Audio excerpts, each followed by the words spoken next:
Cup में बुरी तरीके से शिकस्त का जख्म अभी तक पाकिस्तानियों के दिल से गया ही नहीं था कि एक और असाइनमेंट पाकिस्तानियों के सर पर आ गई है और इस बार वनडे सीरीज खेली जाएगी पाकिस्तान और बांग्लादेश के दरमियान, जिसका आगाज 11 मार्च यानी कि कल से हो रहा है। 11, 13 और 15 मार्च को पाकिस्तान 3 वनडे मैचेस की सीरीज खेलेगी बांग्लादेश के खिलाफ और पाकिस्तान ऑलरेडी बांग्लादेश में पहुंच गई है और कल उन्होंने अपना एक प्रैक्टिस सेशन भी कंप्लीट कर लिया है। और प्रैक्टिस सेशन के बाद या आप कह सकते हो प्रैक्टिस सेशन से पहले माइक हैसन ने इंटरव्यू के दौरान बड़ा एक अजीब जवाब दिया। उनसे सवाल हुआ कि आपने बाबर को, साइम को, इनको ड्रॉप कर दिया है, ये आपके की प्लेयर्स हैं वनडे सीरीज में, तो आपने इनको क्यों ड्रॉप किया है? तो माइक हैसन पता है क्या बोलते हैं? माइक हैसन ने बोला कि मुझे नहीं लगता कि हमने इनको ड्रॉप किया है। हमारे पास एक गोल्डन अपॉर्चुनिटी थी कि हम यंगस्टर्स को चांस दे सकें, यंगस्टर्स को टेस्ट कर सकें, उन लड़कों को टेस्ट कर सकें जो डोमेस्टिक के टॉप परफॉर्मर्स हैं, सो कॉल्ड टॉप परफॉर्मर्स तो अभी तक टीम के करीब करीब भी नहीं हैं।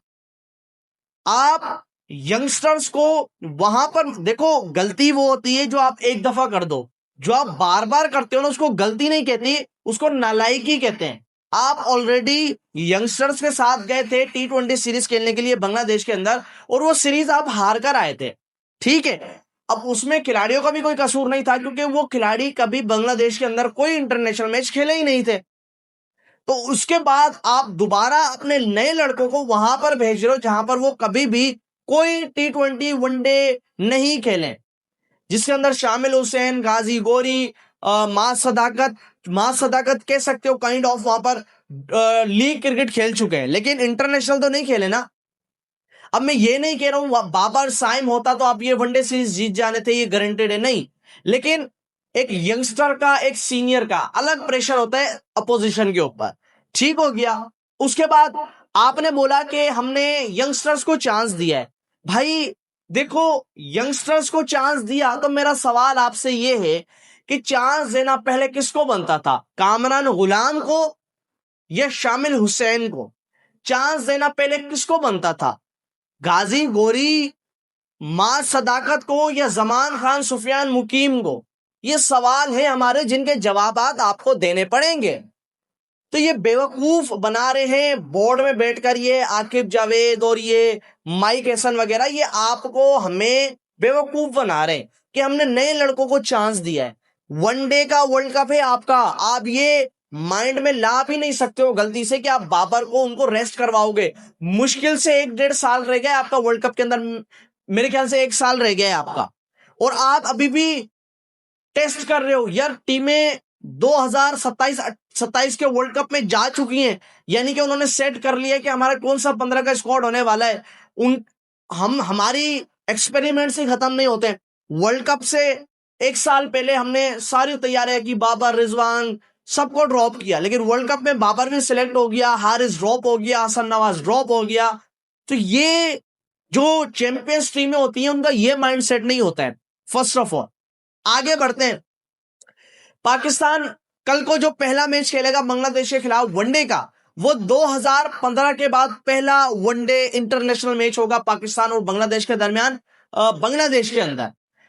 और फैक्ट वाली बात यह है, जो 2015 में पाकिस्तान और बांग्लादेश के दरमियान वनडे सीरीज खेली गई थी, उसके अंदर पाकिस्तान बड़ी बुरी तरीके से आ रहा था, व्हाइट वॉश हुआ था, 3-0 से बांग्लादेश ने पाकिस्तान को हराया था। उसके बावजूद भी हम सेम गलती दोहरा रहे हैं, अपने नए लड़कों को वहां पर भेज दिया है और जाकर खेलो वहां पर। आगे बढ़ते हैं। इस वेन्यू पर हाईएस्ट टोटल किस टीम का है? तो वो है इंडिया की टीम, जिन्होंने 370 यहां पर लगाया था वर्सेस बांग्लादेश 2011 में। चलो यहां पर इंडिया ऑस्ट्रेलिया है, लेकिन मैं यहां पर पाकिस्तान और बांग्लादेश के हाईएस्ट टोटल की बात करूं तो पाकिस्तान का हाईएस्ट टोटल है 329 वर्सेस बांग्लादेश 2014 का एशिया कप, और वो पाकिस्तान में जीत गया था। थोड़ा सा नीचे आ जाओ, पाकिस्तान ने 329 ही किया, ये पाकिस्तान का हाईएस्ट टोटल है इस वेन्यू पर वनडे के अंदर। एक 329 कर पाकिस्तान जीता वर्सेस बांग्लादेश, फिर दोबारा 329 किया। 2015 की बायलैटरल सीरीज पाकिस्तान और जो बांग्लादेश के दरमियान थी, वो मैच 329 वर्सेस इंडिया किया था, सॉरी बांग्लादेश के खिलाफ नहीं, इंडिया के खिलाफ किया था और वो पाकिस्तान हार गया था। फिर बांग्लादेश ने 329 किया वर्सेस पाकिस्तान, बांग्लादेश वो मैच जीत गया। उसके बाद फिर बांग्लादेश ने 326 किया, फिर जो है वो बांग्लादेश हार गया। ये भी 2014 की बात है। तो मकसद ये है कि पाकिस्तान का 329 यहाँ पर हाईएस्ट टोटल है। पाकिस्तान एक मैच जीता है और दूसरा 329 कर हारा है। फिर उसके बाद बांग्लादेश का एक 329 है वर्सेस पाकिस्तान, वो बांग्लादेश जीता है, और 326 है वर्सेस पाकिस्तान, वो बांग्लादेश हारा है 2014 का एशिया कप। तो मतलब ये है कि यहाँ पर दोनों टीमों ने 330 के आसपास हाईएस्ट टोटल लगाया हुआ है। लेकिन बात यह है कि उस वक्त तकरीबन ये खिलाड़ी नहीं थे, यानी कि शाहीन, आपके अगर कह सकते हो कि बाबर, कोई भी लड़का नहीं था उस 2015 की सीरीज में। अच्छा, यहाँ पर अगर मैं हाईएस्ट टोटल की बात करूं तो वो 370 मैंने बताया। लोएस्ट टोटल की बात करूं तो वो बांग्लादेश का है 58 रन, 58 वर्सेस वेस्ट इंडीज किया था, और बांग्लादेश वो 58 पर ऑल आउट हो गई थी वर्सेस वेस्ट इंडीज। अच्छा, उसके बाद यहां पर मैं पाकिस्तान का कोई लोएस्ट टोटल देखने की कोशिश करूं तो यहां पर मुझे नजर नहीं आ रहा है। मैं स्क्रॉल कर रहा हूं, आ गया। अच्छा, यहां नहीं है, एक सेकंड में रुकता हूं। 233 के आसपास है पाकिस्तान का कोई स्कोर, यहां पर मैंने अभी ढूंढ नहीं पा रहा हूं।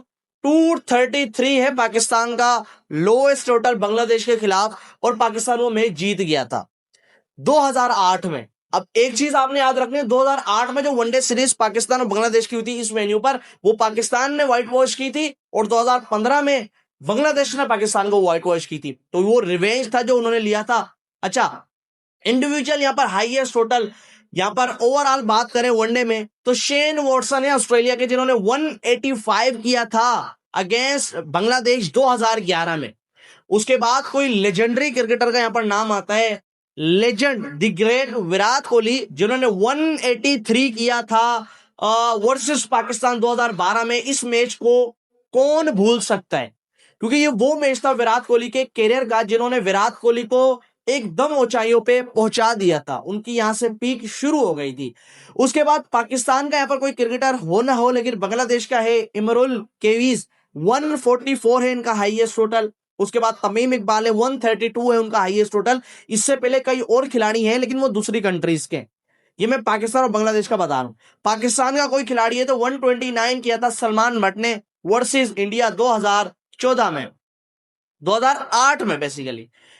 सो ये थे रिकॉर्ड्स। और उसके अलावा इंडिविजुअल जो बेस्ट फिगर है वो बिन्नी है, 4.4 ओवर, 6 विकेट्स वर्सेस बांग्लादेश, और 4 रन सिर्फ इन्होंने कंसीड किए थे। ये इंडिया के खिलाड़ी थे।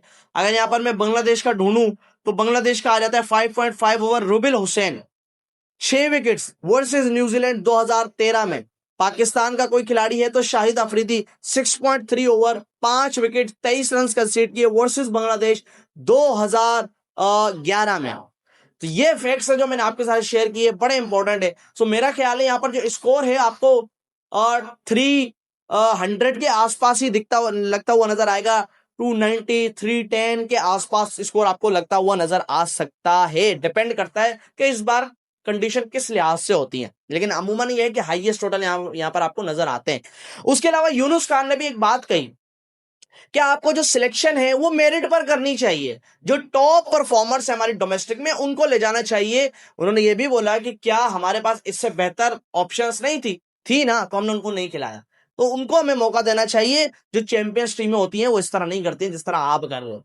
उसके बाद अगर मैं इस स्क्वाड में शामिल हुसैन, मास सदाकत, साजिद फरहान 11 निकालूं तो मैं नहीं निकाल सकता, बड़ा ही मुश्किल है। क्योंकि मैंने 11 निकालने की कोशिश की थी यहां पर, लेकिन मैंने बोला था कि यार मैं ये ऑडियंस के ऊपर छोड़ता हूं, वो इस स्क्वाड में से 11 निकाले, कुछ आप भी तो मेहनत करो, सब मेहनत मुझे थोड़ी ना करनी है। सो इसके आप ये देखो कि इसमें से कौन सी 11 हो सकती है। लेकिन ये जरूर पक्का है कि इस 11 के अंदर 3 से 4 आपको डेब्यूटेंट खिलाने पड़ेंगे, जिसके अंदर आपके मास सदाकत आ जाते हैं, साहिबजादा फरहान आ जाते हैं, और उसके अलावा अब्दुल समद आ जाते हैं। ये तो आपके होने ही होने। उसके बाद शामिल हुसैन इसके अलावा आ जाते हैं। सो अब आप मुझे 11 बताओगे कि कौन सी होनी चाहिए। और कल का मैच कौन जीत रहा है वो भी बताना चाहिए। वो भी आपने ओपिनियन बताना है अपना। मिलते हैं कल वाली वीडियो के अंदर, जो कल को रिव्यू आएगा रात को तकरीबन 9-10 बजे हमारी वीडियो आएगी मैच के बाद, उसमें मिलेंगे। तब तक के लिए अपना ख्याल रखिएगा। अल्लाह हाफिज।